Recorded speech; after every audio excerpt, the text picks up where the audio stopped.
Before we get into any numerical examples where we're going to find the nth term, I want you to understand where this formula comes from and all the notation behind it. So if we think about u1, the first term, we called that a in the previous video. Now to get from u1 to u2, you will have to have added on d. So u2 would be a plus 1d. Now to get to u3, you would have to add on d again, because remember, an arithmetic sequence has a common difference. That means every time we add on the same number, d could be a negative number if our sequence was decreasing, but now, so the second one would be a. We would add d, but we've already got 1d, so 1d add another d would be 2d, and we would continue like that.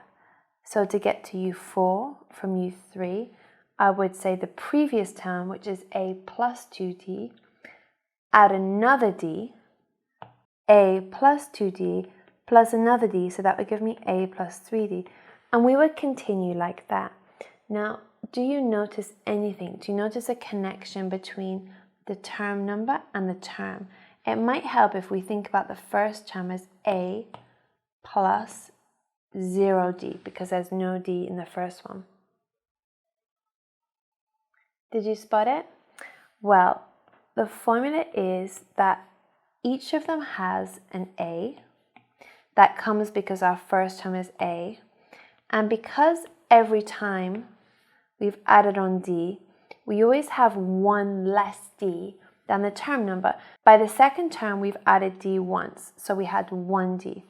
By the third term, we've added d twice, here and here, so now we have 2d. By the fourth term, we've added 1d, 2d, 3d. So we always have n minus 1 times d. Now we can check it out and see if this works.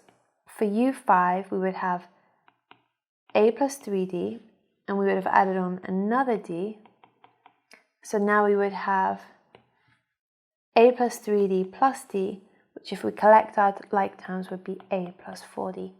So this is the formula for the nth term of an arithmetic sequence.